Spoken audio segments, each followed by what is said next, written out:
दोस्तों, जैसा कि उत्तराखंड इलेक्शन के अभी 6 राउंड हो चुके हैं। अभी बज रहे हैं 12:10। ठीक है, तो अभी 6 राउंड हो चुके हैं, कहीं पर 7 राउंड, कहीं पर 8 राउंड हो चुके हैं। तो नैनीताल के जो 6 राउंड हो गए हैं, ठीक है, 3 तक तो मैं बता चुका था। चौथे राउंड में देख लेते हैं कौन आगे था। तो चौथे राउंड में अगर देखा जाए तो बीजेपी कांग्रेस के बीच में ही टक्कर चल रही है। तो सरिता आर्या जो है बीजेपी की, वो 10,588 वोट के साथ आगे थी, और पीछे जो उनके थे संजीव आर्या, वो 66,006 वोट के साथ। वहीं राउंड 5 की बात करें तो बीजेपी की जो सरिता आर्या है उनके थे 13,139 वोट, और संजीव आर्या जो कांग्रेस के हैं उनके 8,419 वोट है। राउंड 6 की बात करें तो 15,904 वोट के साथ बीजेपी आगे चल रही है, वहीं 11,050 वोट के साथ कांग्रेस के पीछे है। अब नैनीताल के बाद चले आते हैं हम हल्द्वानी में, कि हल्द्वानी एरिया का क्या हो रहा है। ठीक है, ऐसे करके मैं अभी बहुत सारे जगह का दिखा दूंगा आपको कि वहाँ क्या हालात चल रहे हैं। जैसे हल्द्वानी में 7 राउंड हो गए हैं, तो हम देख लेते हैं। अभी तक तो बीजेपी ही आगे थी, चौथे राउंड में कौन आगे हुआ देख लेते हैं। तो चौथे राउंड में भी बीजेपी आगे है 15,806 वोट के साथ। पीछे कांग्रेस है 10,669 वोट के साथ। ठीक है, राउंड 5 में भी बीजेपी आगे है 18,573 वोट के साथ, और पीछे कांग्रेस है 14,512 वोट के साथ। राउंड 6 की बात करें तो 22,407 वोट के साथ बीजेपी आगे है, 17,629 वोट के साथ कांग्रेस पीछे है। और 7वें राउंड की बात करें तो 25,578 वोट के साथ बीजेपी आगे है, 21,352 वोट के साथ कांग्रेस पीछे है। तो यानी कि अभी तक हल्द्वानी में किसका बोलबाला चल रहा है? भारतीय जनता पार्टी का। अब वहीं किच्छा की बात कर लेते हैं। तो किच्छा में अब क्या हुआ है कि 6 राउंड हो चुके हैं, 3 तक तो मैं बता चुका था। तो चौथे राउंड में क्या हुआ है? चौथे राउंड में तिलक राज बहेड़ जी जो हैं वो यानी कि कांग्रेस जो है बीजेपी से कितने पीछे है? बीजेपी के 15,418 वोट मिले हैं, तो वहीं कांग्रेस आगे है। राउंड 5 की बात करें तो राउंड 5 में भी बीजेपी आगे है, 19,426 वोट के साथ बीजेपी आगे है राउंड 5 में, और 18,754 वोट के साथ कांग्रेस पीछे है।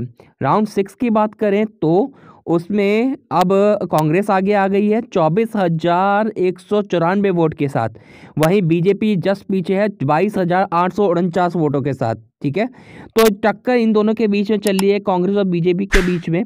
ठीक है, कभी बीजेपी आगे आ रही है, कभी कांग्रेस पीछे आ रही है। तो किच्छा का माहौल ऐसा चल रहा है। अब देख लेते हैं लाल कुआं, जहाँ पर हरीश रावत जी खड़े हुए हैं, कि हरीश रावत जी का पहले तो बहुत काफ़ी वोटों से हार रहे हैं। तो राउंड 4 में देख लेते हैं। तो हरीश रावत जी जो हैं यहाँ पर अभी हरीश रावत जी को 10,507 वोट मिले हैं, वहीं 17,000 वोट किसे मिले हैं? 17,800 वोट बीजेपी को। तो बीजेपी यहाँ भी आगे है। 22,000 वोट फिर देखिए 5वें राउंड में 22,700 कुछ वोट मिले हैं, वहाँ हरीश रावत जी यानी कांग्रेस को 14,151 वोट मिले हैं। तो कुल मिलाकर माना जाए राउंड 6 में भी बीजेपी जीती है यहाँ पर, राउंड 7 में भी बीजेपी जीती है, यानी कि अभी तक लाल कुआं में किसका बोलबाला है? बीजेपी का। बात कर लेते हैं कहीं और की। तो कहीं और में देख लेते हैं खटीमा में, जहाँ पर हमारे जो माननीय विधायक हैं वो खड़े हुए हैं, जो मुख्यमंत्री। तो राउंड 1 की बात करें तो पुष्कर सिंह धामी को मिले हैं बीजेपी के 3985, ठीक है, 39,085, और यहाँ पर 4,949 वोट किसको मिले हैं? कांग्रेस को। ठीक है, यहाँ पर यानी कि राउंड 1 में कौन जीत गया है? यहाँ पर इंडियन कांग्रेस जीती है। राउंड 2 की बात करें तो इसमें भी कांग्रेस आगे है। ठीक है, और धामी जी जो बीजेपी के हैं वो कुछ वोटों से, मतलब मान के चलिए 16 वोट से पीछे है दूसरे राउंड में। यानी कि अभी तक दोनों राउंड में खटीमा की बात करें तो कौन आगे चल रहे हैं? कांग्रेस पार्टी। अब आगे की बात करें तो जैसे हम ले लेते हैं कोटद्वार। कोटद्वार की बात करें तो कोटद्वार में 2 राउंड हुए हैं। दोनों राउंड में फर्स्ट राउंड में कौन जीता है कि इसमें भारतीय जनता पार्टी की 33,042 वोट मिले हैं, वहीं उनके जस्ट पीछे है कांग्रेस 24,021 वोट से पीछे है। राउंड 2 की बात करें तो राउंड 2 में भी बीजेपी आगे है 6,892 वोट के साथ, और उसके पीछे हैं कांग्रेस के सुदर्शन नेगी जी 4,432 वोट के साथ। ठीक है, तो अब हम देख लेते हैं लोहाघाट की, देख लेते हैं लोहाघाट में कौन आगे है कौन पीछे। तो लोहाघाट की बात करें तो चौथे राउंड में कांग्रेस आगे है 7,918 वोट के साथ, बीजेपी इसके जस्ट पीछे है 5,680 वोट के साथ। राउंड 5 की बात, राउंड 6 की बात करें तो 11,909 वोटों के साथ कांग्रेस आगे है, वहीं भारतीय जनता पार्टी 8,651 वोट के साथ। 5 की बात करें तो 10,137 वोट के साथ कांग्रेस आगे है, वहीं 7,004 वोट के साथ कांग्रेस पीछे है, बीजेपी पीछे है, सॉरी। तो मतलब अगर इसकी बात करें जाए, जो लोहाघाट है वहाँ जो सरकार आ रही है, जहाँ पर अधिकतर जो अनुमान लगाया जा रहा है वो किसकी है, कांग्रेस पार्टी की। अन्य में देख लेते हैं, जैसे हम हरिद्वार को लेके चलते हैं। हरिद्वार एक मिनट, हरिद्वार एक मिनट, जैसे अल्मोड़ा की बात कर लेते हैं।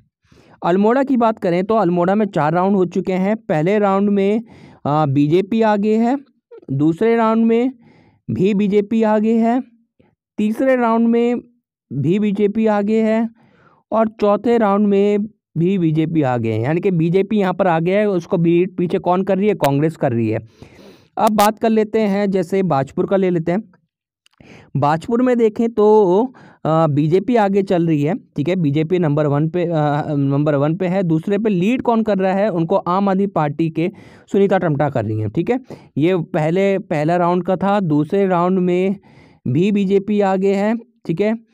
तीसरे राउंड में भी बीजेपी आगे है, चौथे राउंड में भी बीजेपी आगे है, पाँचवें राउंड में भी बीजेपी आगे है, छठे राउंड में भी बीजेपी आगे है, सातवें राउंड में अब ये सातवें राउंड में जो है भी बीजेपी आगे है, बस कांग्रेस से थोड़ा सा पीछे है, ठीक है, कांग्रेस थोड़ी सी पीछे है बस। और आठवें राउंड में बीजेपी आगे है। नवे राउंड की बात करें तो उसमें कांग्रेस आगे आई है, ठीक है। ऐसे करके आप सारा देख सकते हैं, जैसे चंपावत का देख सकते हैं, ठीक है। चंपावत में 4 राउंड हुए हैं। पहले राउंड में जो हुए हैं वो यहाँ पर टक्कर चल रही है कांग्रेस और बीजेपी के बीच में। 1836 वोट के साथ बीजेपी आगे है। राउंड 2 में भी बीजेपी आगे है, कुछ 100-200 का वोट का अंतर है। तीसरे राउंड में भी बीजेपी आगे है। चौथे राउंड में भी बीजेपी 2000 वोटों के साथ उन 1500-1800 वोटों के साथ आगे है। तो चंपावत में बीजेपी आगे चल रही है, ठीक है। ऐसे करके आप अन्य में हर का देख सकते हैं, ठीक है। इसके पल पल की खबर मैं आपको देते रहूँगा। Thank you.